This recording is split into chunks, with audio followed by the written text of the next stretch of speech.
인터넷에 치니까 이렇게 소개가 되어 있더라고요. 견딜 수 없이 촌스러운 삼남매, 견딜 수 없이 사랑스러운 행복소생기. 나의 해방일지를 행복소생기라 이렇게 설명을 했더라고요. 그 이야기를 제가 다 모르고 아마 여러분도 또 그 이야기를 다 이해하려면 많은 시간이 필요하니까 그냥 간단한 설명만 좀 해보고 싶었습니다. 그 삼남매가 서울이 아닌 경기도 어디 시골에서 사는 삼남매고 직장을 서울로 다니는, 그러니까 저녁이 없는 삶을 사는 삼남매예요. 왜냐하면 일찍 끝나야 버스 타고 다시 지하철 타고 자기 집으로 올 수 있어요. 만약에 저녁을 거기서 회식이라도 하면 돌아올 수가 없는, 택시를 타야만 하는 그런 곳에서 살면서 늘 억눌려 있는 거예요. 불행한 거예요. 임시직으로 또는 비정규직으로 또 진급이 되지 않는 서비스 업종에 종사하는 이 삼남매가 자신들이 불행하다고 생각하는 이유가 뭘까 생각해 봤어요. 행복하지 않는 삶을 살고 있어요. 아까 말씀드렸다시피 제가 이 작품을 다 모르기 때문에 대사 하나를 소개하겠습니다. 이 삼남매 중에 둘째가 이렇게 이야기해요. 서울에 살았으면 우리는 달랐어. 이렇게 이야기합니다. 서울에 살지 않으니까 자기 불행하다고 생각해요. 가난한 부모님. 그리고 여유 없는 삶. 일만 하고 죽도록 일만 하고 바로 퇴근해서 돌아와야 하고. 그러니 막내가 물어봤군요. 막내가 미정이라는 그 캐릭터가 서울에 살았으면 우리는 달랐어? 라고 서울 하는 그 오빠에게 이야기를 하는 거예요. 그러니까 오빠가 달랐어. 나는 달랐다고 본다. 라고 이야기를 합니다. 그때 저는 여기서 이 이야기에 메시지가 있다고 생각합니다. 나는 어디서나 똑같았을 것 같은데, 나는 어디서나 이렇게 살았을 것 같은데 라는 대사를 합니다. 왜냐하면 이들이 지금 불행하다고 생각하는 이유는 자기들이 서울에서 태어나지 않고 지방 변두리, 서울 사람들은 알지도 모르는 지역에서 살고 있다는 것이에요. 그리고 서울에 집 한 채도 없고 일은 서울에서 죽도록 하지만 결국은 자기는 서울에 들어갈 수 없는, 인서울을 할 수 없는 인생. 청춘들의 요즘 고민이죠. 요즘 청춘들이 그런 고민을 한다면서요. 우리도 하지만요. 근데 거기에 보면 그 내용이 무슨 내용이냐면 어디서 사는지, 집 문제, 집이 있는지 없는지, 돈이 있는지 없는지, 직장이 정규직인지 비정규직인지, 이것 때문에 우리는 행복하지 않다라고 생각하는데 그 드라마의 메시지는 뭐냐면 그렇지가 않다는 거예요. 어디 살아도 똑같다. 그러면서 주인공 미정이 선택한 방법은 추앙하기입니다. 추앙하기. 절대적으로 내가 누군가를 추앙하고 누군가가 나를 추앙해주면 그러면서 해방일지를 써간다라는 이야기인 것 같아요. 아마 보신 분들은 대충 이러실 생각합니다. 이해해 주시기 바랍니다. 여러분, 추앙이 뭔가요? 추앙. 네. 우러러본다는 뜻입니다. 높여주고 우러러보는 거예요. 우리는 이순신 장군을 추앙합니다.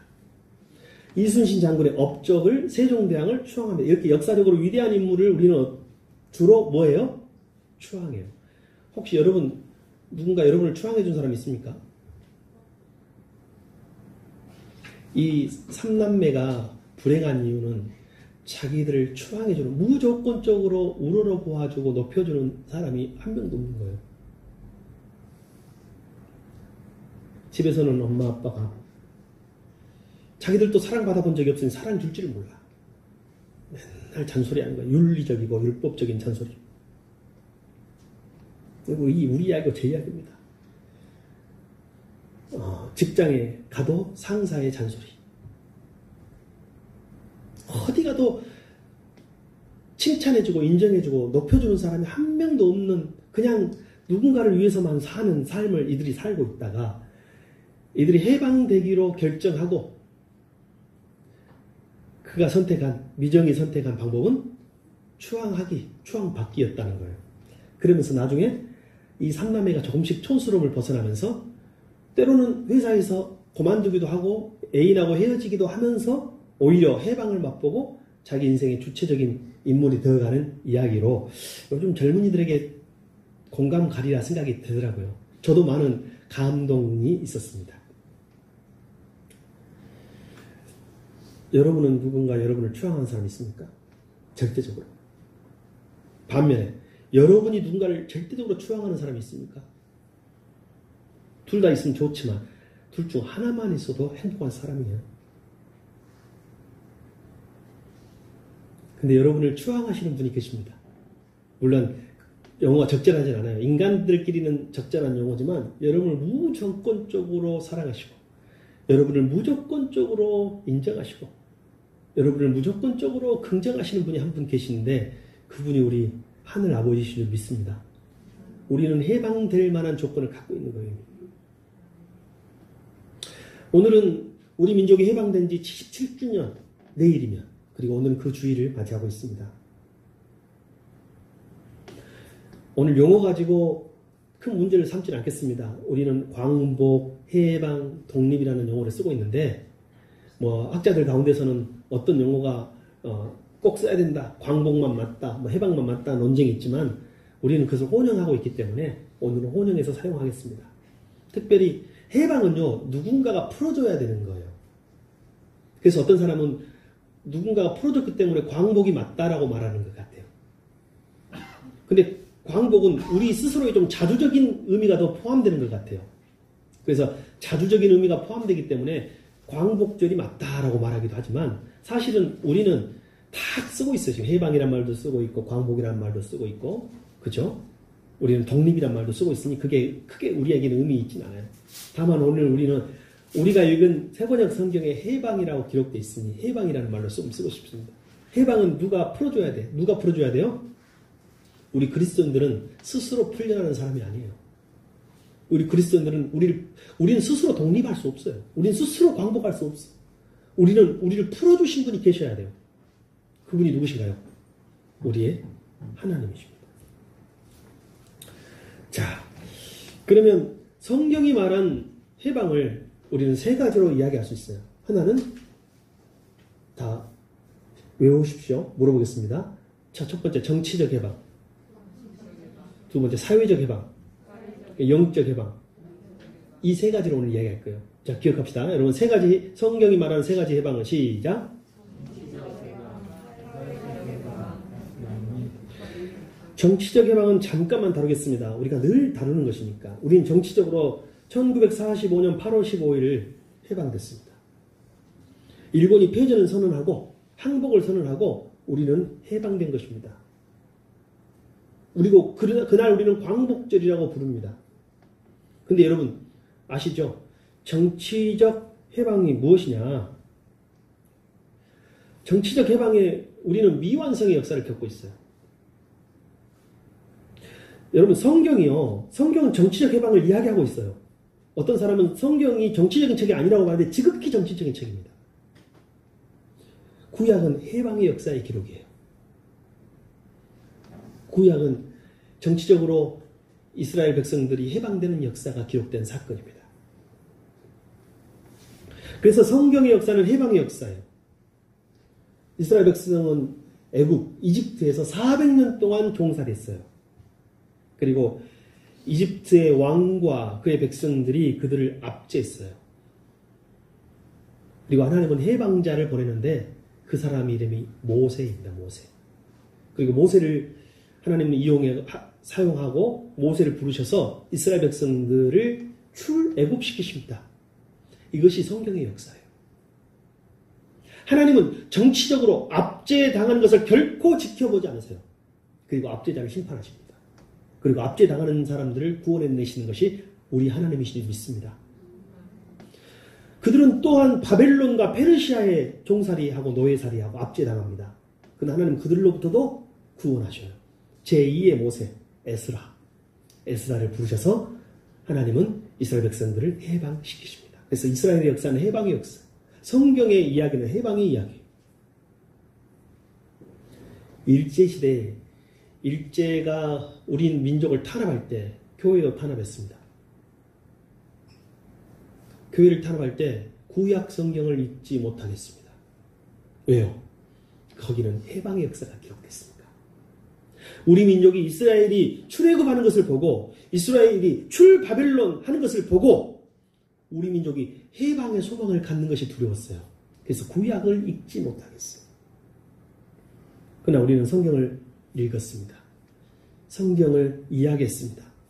그리고 성경의 해방의 이야기가 이스라엘 백성의 해방의 이야기가 우리의 이야기인 것을 믿고 간구했습니다. 여러분 여기서 우리가 하나 깨달을 것이 있어요. 성경을 보는 민족은 망하지 않는다. 성경을 아는 민족은 절망을 이기고 반드시 승리하고 일어난다. 성경을 아는 사람은, 성경을 보는 사람은 결코 망하지 않습니다. 그것이 역사가 증명하고 있고 이스라엘이 증명했고 우리나라도 증명한 거예요. 하나님은 정치적으로 억압하는 억압의 세력을 반드시 심판하십니다. 그리고 눌리고 억눌린 자들에게 소망을 주시고 그들을 다시 살리시는 분이십니다. 여러분 그러나 우리의 해방일지는 정치적 해방일지는 아직 끝나지 않았습니다. 아시죠 여러분? 일제가 물러갔어요. 그럼 끝났어야 돼. 일제 청왕이 항복을 했어요. 왕이 항복을 했어. 외왕이라고 하죠. 항복을 했어요. 그러면 끝났어야 돼. 우린 정치적으로 완전히 독립했어야 하지만 그렇지 않아요. 왜? 일본의 잔당 세력이 남아있었어요. 그래서 연합군 측에서 남쪽은 미군이, 북쪽은 소련군이 들어와서 일본군을 무장 해체시키기로 하고 정부가 들어설 때까지, 합법적인 정부가 들어설 때까지 임시로 치안을 자기들이 유지하기로 하고 38선 남북으로 선을 그은 거예요. 근데 그것이 고착화 돼가지고 지금까지 남아있잖아요. 다시 말하면 남북으로 나뉘어진 것은 이 식민지의 잔재예요. 우리는 아직 완전히 정치적으로 독립되지 않은 거예요. 우리가 독립됐다고 광복했다고 기념일을 지키지만 반쪽짜리인 것입니다. 우리 민족에게 어떤 숙제가 남아있다고요? 남북 통일이라는, 민족 통일이라는 숙제가 남아있음을 기억합시다. 그때까지 통일되지 않는 것은 그때까지 우리가 완전히 해방되지 않는 거예요. 좀 억울하기도 하죠. 본래 유럽에서는 독일이 전범국으로 책임을 지고 독일을 나누었어요. 동베를린, 서베를린 나눠가지고 분할을 했잖아요. 그럼 우리 아시아에서도 누구를 나눠야 돼? 나누려고 하면 연합군이 일본을 나눴어야 돼 사실은. 그리고 힘을 빼야 돼. 근데 왜 우리나라를 나누었는지 우리는 아직 좀 억울할 뿐입니다. 우리나라는 다시 통일돼야 합니다. 아무리 경제적으로 우리가 희생해야 될 대가가 크다고 하지만 우리가 통일되지 않으면 정치적인 독립이 완전히 이루어지지 않는 것이고 정치적인 독립이 이루어지지 않는 주권 없는 나라는 다시 옛날로 돌아가게 돼 있어요. 과거보다 더 아픔을 더 경험하게 될 거예요. 이게 반드시 우리의 완전한 독립을 되찾아야 합니다. 정치적인 이야기는 그만하자고 했습니다. 정치적인 해방이 있고 또 성경에는 무슨 해방이 있다고 했어요? 사회적 해방이 있다고 했어요. 그래서 정치적인 해방은 남북의 통일 문제도 있지만 아직 잔여 세력이 우리 땅에 남아있어요. 그죠? 일제 잔재가 보수, 진보 다 있어요. 다. 여러분 보수만 친일 세력이 아니요. 진보 세력 안에도 친일 세력이 남아있어요. 기독교 안에도 종교 안에도 친일 세력이 남아있어요. 심지어는 독재 잔재가 친일과 보수, 기독교 안팎에도 교회 안팎에도 다 남아있는 거예요. 우리는 늘 그걸 경험하잖아요. 선거 때마다 경험하잖아요. 우리는 아니라고 할 수도 없어요. 우리도 그 안에 있는 거예요.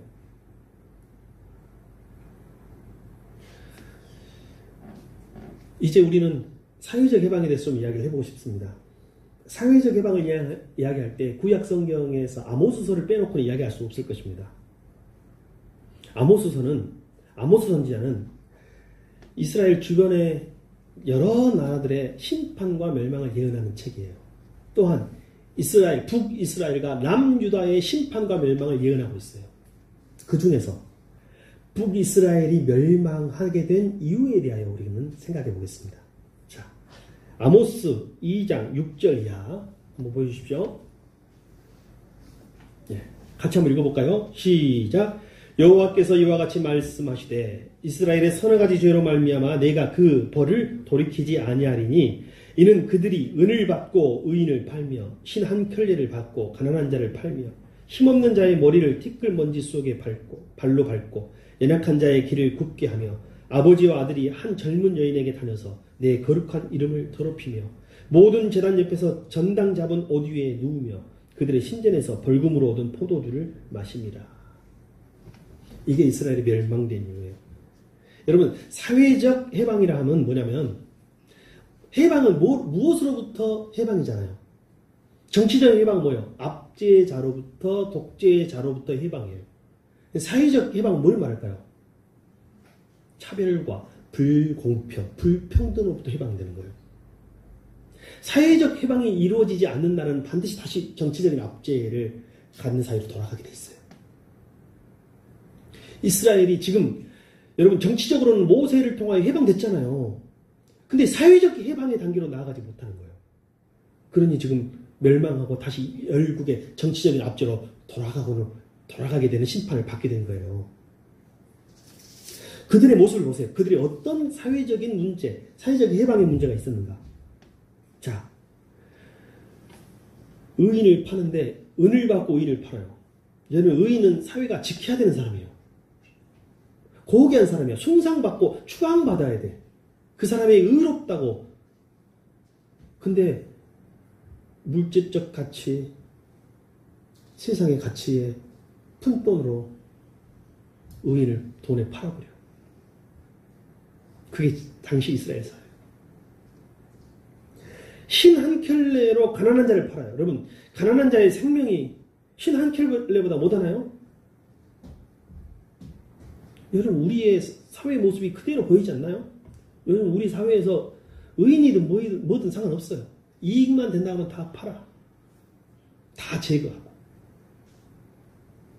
나 아니면 다 악이에요. 최근에 고등학교 실습생들이 현장에서 많이 죽었어요. 근데 그것이 지금 한 번 나고 안 나와야 되는데 계속 반복해서 몇 달, 1년에도 몇 번씩 나와요. 그러면 현장에서 안전사고 대책을 마련하지 않는 구조적인 문제를 바꾸기 위해서 어떤 기업의 어떤 책임을 물려하는 법을 만들려고 했는데 그 법이 지금 시행되지도 않고 통과되지도 않고 시행되지도 않고 있어요. 현장에서 죽은 그 법을 만들려고 하니까 기업 활동을 위축시킨대요. 신 한 켤레에 가난한 자의 생명을 파는 그 시대와 우리 시대가 과연 다른가? 힘 없는 자의 머리를 티끌먼지 속에 밟고 아버지와 아들이 젊은 여인에게 함께 다니며 이 성적인 타락을 말하는 거죠.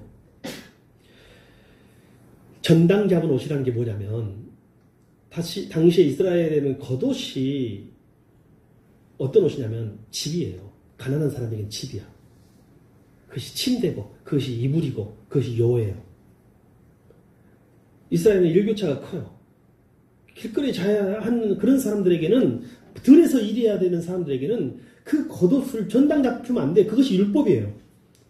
근데 그 사람들한테 그것을 전당으로 쉽게 말하면 담보로 돈을 빌려주고 그것을 담보 잡아가지고 만약에 돈을 못 갚으면 그것을 약취하는 거예요. 근데 오늘 보세요. 사람들이 그것을 제단 옆에서 그 옷을 펼쳐서 잠을 자는 거예요. 전당 잡은 옷으로. 약탈한 약탈물로.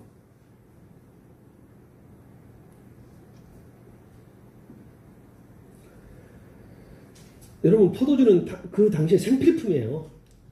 이스라엘에서는 생필품이에요. 근데 그 포도주를 벌금으로 받아가지고, 가난한 사람들에게 벌금으로 받아가지고, 신전에서 마시고 취해. 이것이 하나님이 말씀하시는 이스라엘이 멸망할 이유예요. 그들은 사회적 해방을 이루지 못했어.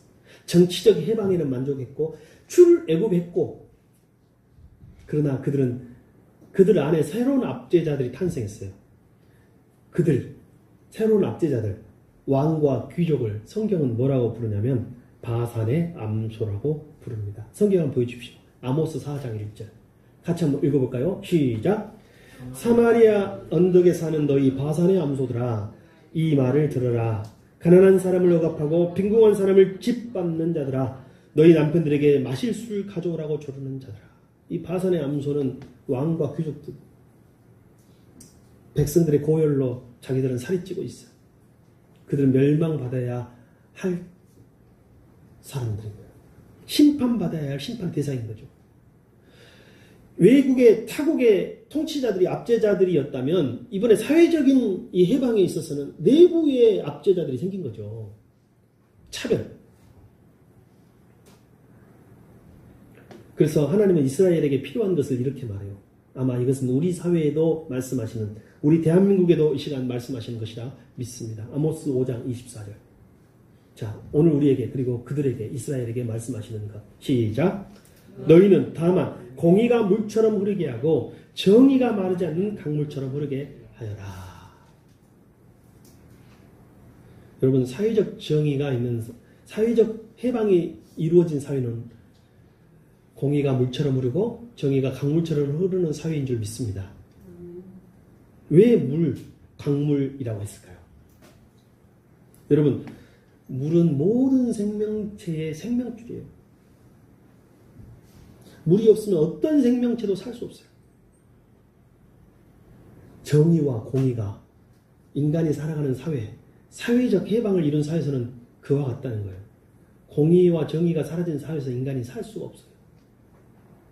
그래서 물과 강물이, 물이 필요하듯이 반드시 하나님의 나라 백성들이 사는 곳에는 공의와 정의가 물처럼 강물처럼 흘러야 할 줄 믿습니다. 이것이 이스라엘에게 요청하는 것이고, 오늘 대한민국에게 77년의 광복절을 맞이하는 대한민국에게 요청하는 거예요. 며칠 전 수도권에는 폭우가 많이 내렸습니다. 우리가 사는 지역에서는 그 비 피해를 실감할 수 없지만 매체를 통해서 얼마나 심각했는지 알게 됩니다. 며칠 지나니까 그 쓰나미처럼 그 아픔들이 밀려오더라고요. 저는 사실은 좀 요즘 들어서 그런 아픈 소식을 접하고 싶지 않습니다. 그래서 애써 외면하고 있는데 누가 보내줘 또 카톡 봤어. 너무 마음이 아픈 거예요. 자세히 들어가 보니까 그 안에 막 그림처럼 영화처럼 화면이 제 머릿속에서 막 펼쳐지는데, 이야,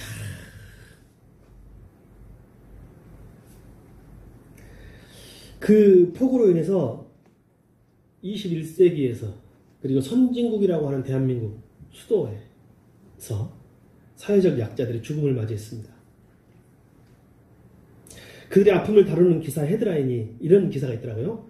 재난은 결코 평등하지 않다. 비는 모두에게 평등하게 내렸어요. 그러나 재난은 모두에게 평등하지 않아요. 재난은 특별히 약자들에게는 가혹합니다.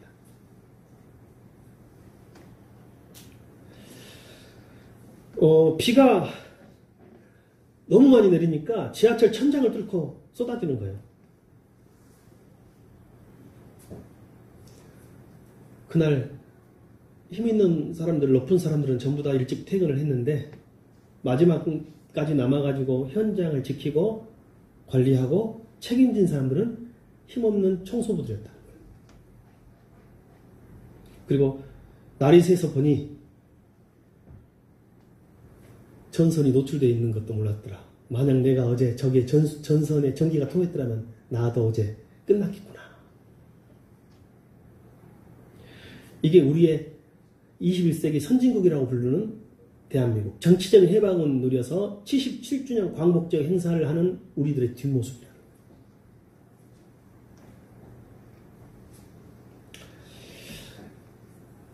그래서 서울시에서 반지하를 당장에 없애겠다고 법을 만들겠다고 합니다. 저는 원론적으로는 찬성합니다. 근데 그것이 너무 즉흥적이지 않았으면 좋겠어요. 왜요? 여러분, 지금 반지하에 살고 있는 사람이 서울 인구의 5%예요. 그 사람들이 당장에 반지하를 다 없애면 어디로 갈 거야? 퇴책이 없어. 그래서 저는 일몰법으로 몇 년도까지 해서 반지하를 다 청산해야 한다고 생각합니다. 원래 반지하는 사람이 살도록 만들어진 게 아니라 70년대 우리나라에 전쟁을 준비하기 위해서 방공호를 파야 하는 거예요. 방공호를 파야 하는데 도시의 방공을 파기가 어렵잖아요. 그러니까 그때 신축하는 건물들은 의무적으로 반지하를 파도록 만들었습니다. 방공호요. 창고고. 그리고 유사시에는 요만한 창물들 있잖아요. 반지하에 보면. 여러분 반지하 가보셨어요? 반지하 가보면 다 절반은 잠겨져 땅속에 들어가 있는데 요만큼 창문이 길 위로 올라와 있어요. 이게 유사시의 총구예요. 총구. 총을 내고 쏘기 위해서 만든 거예요. 근데 우리가 80년대, 90년대 저쯤에서 계속 도시화되면서 도시인구가 폭발적으로 느니까 그곳이 갑자기 사람들이 사는, 가난한 사람들이 살아가는 터전으로 바뀐 거예요. 그래서 우리 광주에도 그때 지어진 건물에는 반지하가 있어요. 근데 이제 그게 사람들이 살다 보니까 불법은 불법으로 안 하게 했어야 돼요. 처음부터. 근데 90년대 우리나라가 합법화, 양성화 해버렸어요. 그때부터 합법적으로 사람이 사는 공간으로 바뀐 거예요. 당장은 아니더라도 반지하는 사람이 살 수 없도록 지어진 것이기 때문에 요즘에는 집 한 채 짓는 것도 단열재, 발연재, 두께 이거 다 계산하고 내진 설계까지 하잖아요. 소급은 못해도 일몰법으로 해서 언제 이후로는 반지하에 사람을 거주시킬 수 없도록 만드는 법도 필요하리라 생각이 됩니다.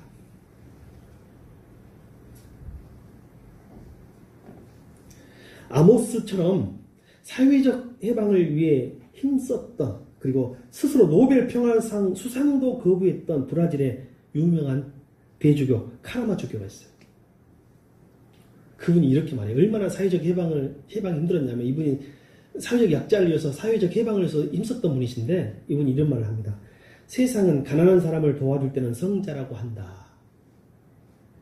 그러나 가난한 사람들에게 왜 먹을 것이 없는지를 물으면 사람들은 나를 빨갱이라고 부른다. 무슨 말인지 아시겠어요? 가난한 사람들을 도와줄 때는 성자라고 좋은 사람이라고 착한 사람이라고 말하지만 이게 사회적 구조적인 문제로 가난을 접근하기 시작하니까 왜 저들은 구조적으로 가난할 수밖에 없느냐? 왜 태어날 때부터 가난할 수밖에 없느냐? 그리고 그들은 노력해도 아무리 노력해도 아까 그 나의 해방일제 3남매처럼 끝까지 가난할 수밖에 없느냐? 라는 이 구조적인 문제를 질문하기 시작하니 사람들이 그들을 뭐라고 부른다고요? 비난한다고요? 빨갱이, 사회주의자. 우리 사회에도 이 문제를 여전히 갖고 있는 거예요. 사회적 해방을 이루지 못하는 나라는 다시 정치적인 압제의 과거로 돌아갑니다. 우리 나라가, 우리 사회가 사회적인 해방까지 이루기를 소망합니다. 마지막 남은 이제 무슨 해방? 정치적 해방? 사회적 해방? 뭐 남았어요? 여러분 진짜 여러분 목사님 훌륭하신지 여러분 훌륭한지 진짜 기억도 잘하시고 훌륭하십니다. 여러분 해방이라는 것은 무엇으로부터 해방이라는 말을 썼어요. 그러면 정치적 해방은 압제자로부터 독재자로부터 해방이 되겠죠. 사회적은요. 차별과 불공평으로부터 그리고 기득권자로부터. 그럼 영적인 해방은 무엇으로부터 해방이 될까요? 죄로부터. 영적인 해방은 죄로부터 해방되는 거예요. 마귀로부터 사탄으로부터 해방되는 거예요. 그것이 영적인 해방인 거예요. 근데 영적인 해방이 가장 궁극적인 해방이고 가장 원초적인 해방이에요. 모든 억압과 압제의 시작은 아담의 죄로부터 시작하죠. 아담의 원죄와 죄성으로부터 시작합니다. 거기에 모든 차별과 불평등이 있고 모든 문제가 거기서부터 시작하는 거예요. 죄의 문제를 해결하지 못하고 영적 해방을 경험하지 못한 사람은 다시 죄와 마귀의 억압으로 돌아가게 돼 있어요. 여러분, 우리는 다 과거로 돌아갈 수 있다니까요. 그러나 영적 해방을 경험한 사람은 비록 지금 현재는 정치적으로 억압당해도 사회적 압제로 고통당해도 성령의 권능으로 그 모든 것을 이길 수 있는 힘을 하나님이 주실 줄 믿습니다.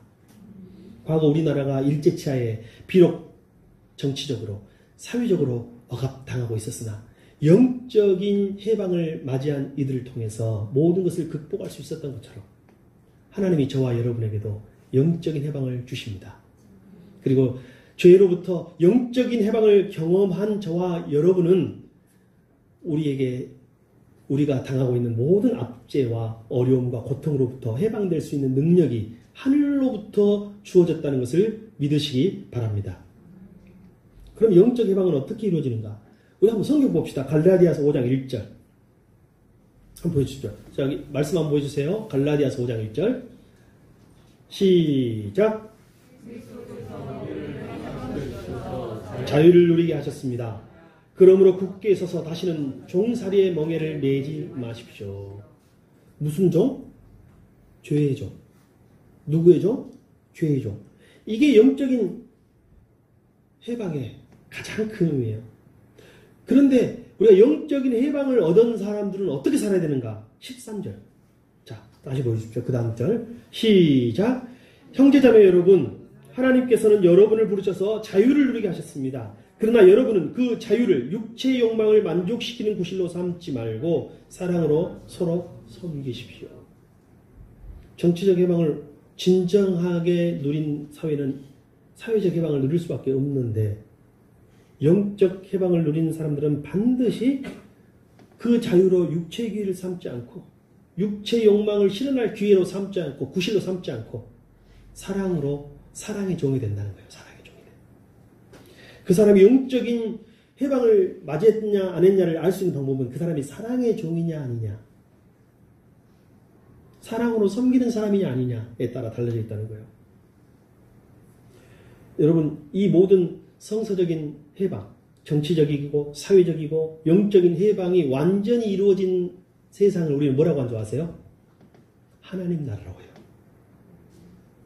하나님의 나라가 이 땅에 임하기를 소망합니다. 저와 여러분의 신분이 뭔지 아세요? 하나님 나라 백성이에요. 제가 좋아하는 글귀가 있습니다. 한번 보여주십시오. 여러분이 한번 읽어보세요. 시작. 모든 과거가 그리스도의 죽음 안에서 속량되었습니다. 모든 미래는 그리스도의 하나님 나라에 심어졌습니다. 세속 역사는 그리스도의 역사로 변화되어 갑니다. 저는 영적인 해방을 가장 잘 의미하는 말씀이라고 생각합니다. 여러분의 모든 과거의 죄는 그리스도 안에서 속량되었습니다. 자, 보세요. 저와 여러분은 어제 다 죽은 사람이에요. 저와 여러분은 어제 다 죽은 사람이에요. 그는 오늘은요, 모든 게 감사해요. 모든 게 감격이에요. 1초, 1분도 아깝고 감사한 거예요. 영적인 해방을 맛본 사람은 이미 우리는 죄로 인하여 어제 다 죽었어요. 근데 이미 죽고 가능성이 제로, 전혀 없는 저와 여러분에게 하나님이 해방을 주셔서 지금 살게 하신 거예요. 새 생명으로 사는 거예요. 비록 조금 아파도, 조금 힘들어도 살아있으니까 아프고, 살아있으니까 감사한 거예요. 목에게 물려서 가려울 때는 살아있으니까 가려운 거예요. 그 자체도 감사한 거예요.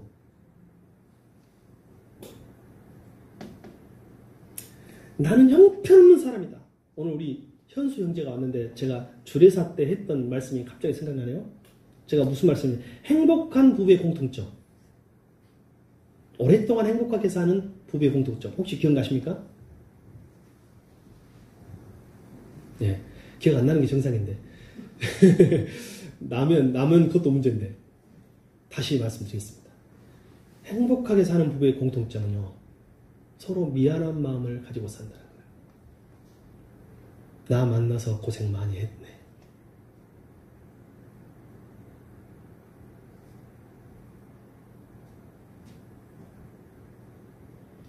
이게 어제 죽은 우리가, 어제 죄로 인하여 죽은 우리가 오늘 내가 다른 사람보다 조금 어렵다고 말할 수 있겠습니까? 내가 다른 사람보다 조금 더 잘났다고 말할 수 있겠습니까? 어제 우리는 이미 죽었다니까요. 그래서 지금 사는 건 1초 1분도 감사하고, 지금 내가 만나는 사람 모두 사랑의 빛을 진 사람인 거예요. 우리 모두 영적인 해방을 완성합시다.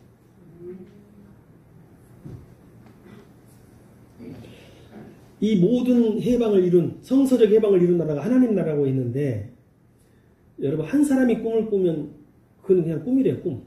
꿈이라고 말해. 근데 여러 사람이 꿈을 꾸면 그것은 현실이라고 말한답니다. 하나님 나라의 꿈은 누가 먼저 꾸기 시작했어요? 우리 주님이 꾸기 시작했어요. 근데 거기에 2명이 붙고 3명이 붙어서 12명이 되고 하니 그 꿈은 현실이 된 거예요. 우리 새순교회를 향하여 하나님이 저도 꿈이 있습니다. 근데 우리 중에 목사 한 사람이 꿈을 꾸면 그건 꿈이에요. 그러나 우리 성도들이 같이 꾸면 그 꿈은 현실이 될 줄 믿습니다. 하나님 나라가 우리 새순교회에, 하나님 나라가 우리 성도들의 가정에 임하기를 소망합니다. 기도하겠습니다. 하나님 감사합니다. 우리나라에게 압제당하던 일제를 물리쳐 주시고 정치적으로 해방을 허락하신 은혜